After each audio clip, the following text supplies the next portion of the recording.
So, ayun na nga guys. Kukuha tayo ng Shin Ramyun. Ito siya. Sobrang sarap niya guys.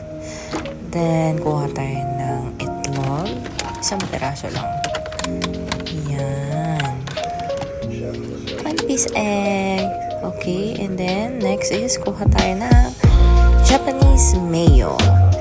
And then, oops, di ko maabot. Sorry guys. Kuha tayo ng ating, nakalimutan ang pangalan yan. Pero mga sriracha. Then, kuha tayo ng tubig. Ayan.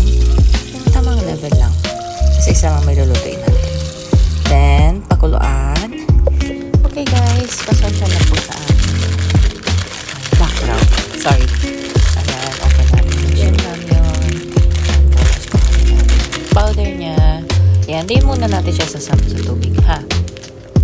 So, ang isasama lang natin ay itong mga veggies kasama papakuluin. Ayan. So, next is ilagay na natin ang noodles sa kumukulong tubig. So, nag-prepare po ako ng mga sauce sriracha. Tapos, sunod niyan ay ang Japanese mayo. Then next, ilalagay natin ang Shin Ramyun powder. Then next is maglalagay po tayo dyan ng itlog. Yung itlog, huwag po natin isasama yung white. Egg yolk lang kailangan natin. Ayan, nakulo na siya. So, kailangan natin ilagay ang noodles. And then, yung sinasabi ko yung vegetable na. Ayan, kumukulo na siya. Malapit na. Then, naglagay lang tayo ng sabaw ng noodles siya. Halo lang tayo ng halo. Hanggang sa mag-combine na po siya. Then, ayan, malapit na.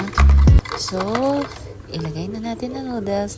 Tada! Yan na yung finished product.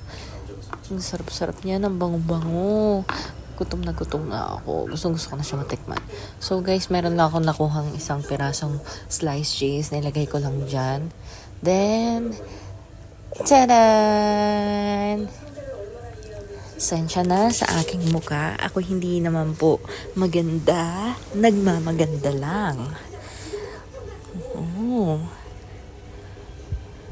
Kala mo, gutom na gutom. Mainit ba? Ha? Ayan. Sabay-sabay natin tikman. Malambot yan guys ha. Mukha lang matigas. Sarap! Thank you. Thank you sa panonood. Thank you. Maraming salamat. Sana po sa susunod ulit. Bye!